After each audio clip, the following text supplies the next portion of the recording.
they found another trade-off para at least makabawi man sa mga pinapakitang aggression. At ito na nga yung sinasabi natin na napakasakit coming in from their initiations. Libor canceling that Remo manipulation kasi nasasaktan na doon si Rain. Jewel sure goes on. AP Rough World, paabante lang ng paabante.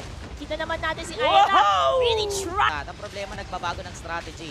Etong AP Rough World, Tsunamis. Lamaya, offended West with a play. Finn will take the kill to Jewel. Sinabay yung electrifying bits doon sa Remo manipulation. Napatay si West pero hindi na Those stars of initiations that can happen. Oy! And what?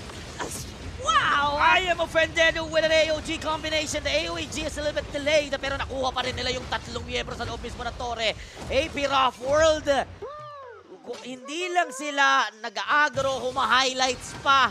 Meron palang ganun si West. Hindi lang siya basta pabaril-baril, hindi lang siya basta papanapana. Kaya niya kumuha ng set kagaya niyan, inulit pa. Nasasaktan si Ira. Top puts lang ang meron si Ira na nerf pa.